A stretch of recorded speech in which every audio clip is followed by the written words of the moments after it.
Hello, everybody. Happy very late Easter.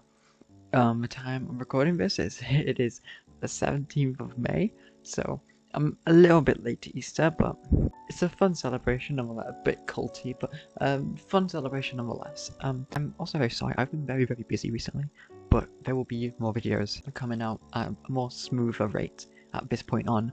Now that I'm kind of done with all that busyness. I hope 100 years from now we study the 4th of April 2025, as it's the most important day for culture in history so far. I remember September of 2024, it was a college morning, a Minecraft movie teaser trailer came out, everyone gathered around a single desk as we witnessed the immaculate beauty of this on our screens.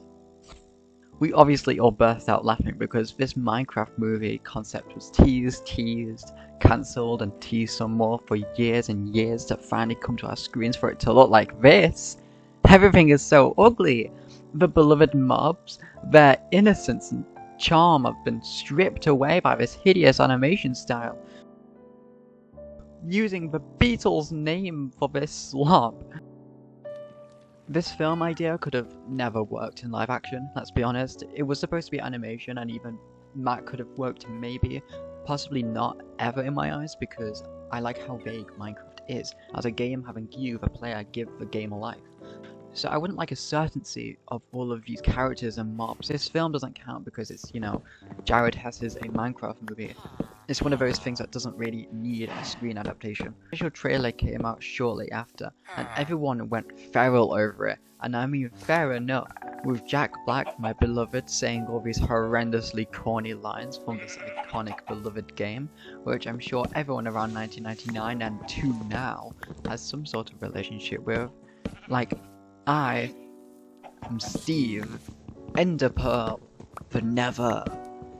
This is a crafting table, and my personal favourite, Flint and Steel, will never get old. Fun fact time, Matt Berry of the IT crowd and other weird things was supposed to play Steve for this film, but declined last minute because his work schedule got too full. Now this is pathetic. To be Steve, you drop everything. I would drop everything to be Steve. And Steve is a man, a manly man. Luckily, he does have a cameo at the end where he voices a villager in one of the most stupid scenes I have ever needed to witness. I speak human, and she speaks villager.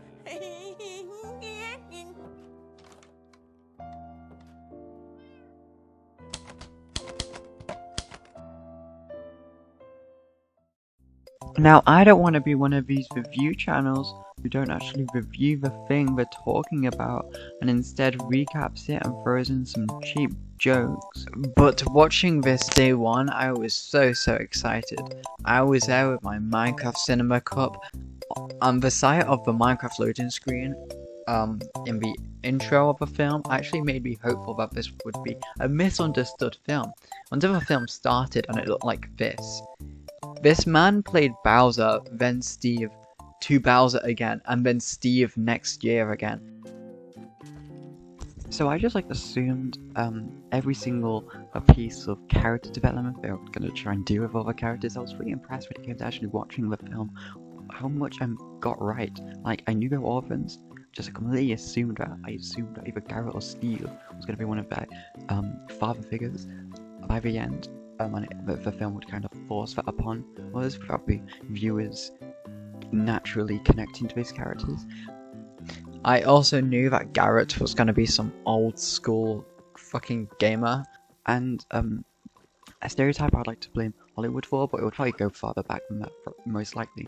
But a sassy black character, a trait I absolutely despise. It's such a bad rep, and I just hate to see it. Dawn, unfortunately, heavily falls under this. Also, Dawn and Steve never actually meet. You can rewatch it, there is not a single point where they talk to each other, where they actually connect with each other. Insane. This low-life weirdo, Garrett, who only befriends children and gabbles all his life away, is the person we're rooting for in this film. Spoiler alert, everything he does is stupid and unnecessary, like how he doesn't go off with the child I forgot the name of, and instead waited for the bridge to explode to look like a hero. My favourite example of his uselessness is when he forces everyone to go on a detour, risking everyone's lives. Steve, knowing this and going along with it, probably because he has the hots for Garrett, let's be honest, just so he could get diamonds, because he's poor. In the real world, yes, the real world. Does he think there is a Minecraft diamond to US dollar converter in the real world? What was the point of this? He is at this auction with Dan TDM for one frame, betting on storage units, which is weirdly the second film in a row where I didn't know what a cosmos was. And this is where he gets this whimsical little cube. These two characters we don't care about commit a terrorist attack and then join Garrett to the mines with this funky little cube. I too am in this episode. The mines is where Steve went to and then was kidnapped by the piglins. I forgot to cover that, but oh well, you now know. They almost certainly ripped off Lord of the Rings with Two Towers, and this film ends with Steve abandoning his freaky dog with an overly realistic tongue to live happily ever after with his one true love, Garrett, and two children.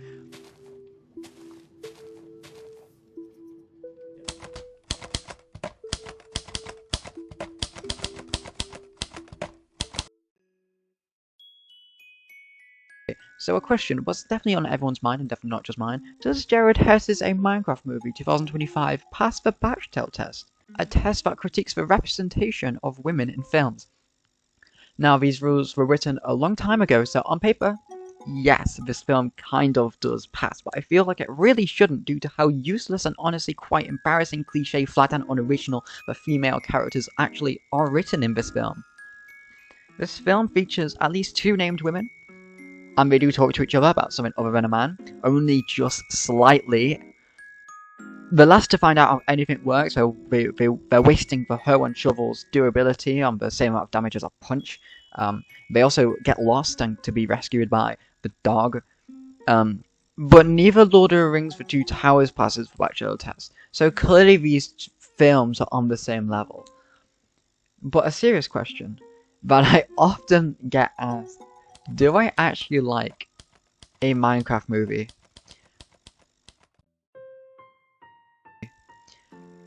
Gosh no. Art is made for the artist, not the audience, and it's very clear these video games which get film adaptations were made to be games. So seeing these film adaptations feel so cash grabby. These films aren't made for the artist in mind, they are made for the audience and money, like the Super Mario Galaxy movie. A Minecraft movie being such a perfect example, but this film premiere felt so special. So many people for so many different reasons of being there, coming together to watch this absolutely terrible film, all having fun, shouting at the screen at every single marketable line, making so many brain-numbing memes. There is just something special about that. Though it's weird seeing so many memes this April 2025 of people saying when it's April but not that April, using that MGMT song in their videos. I can see what they mean. I also saw memes while a Minecraft movie was actually coming out back in April 2025 about how April 2025 nostalgia will be insane. I laughed it off, but I can see myself in like 5 to 10 years, possibly with a Minecraft movie trilogy being cancelled, missing April 2025 and that magic of that absolute slop coming to cinemas across the world.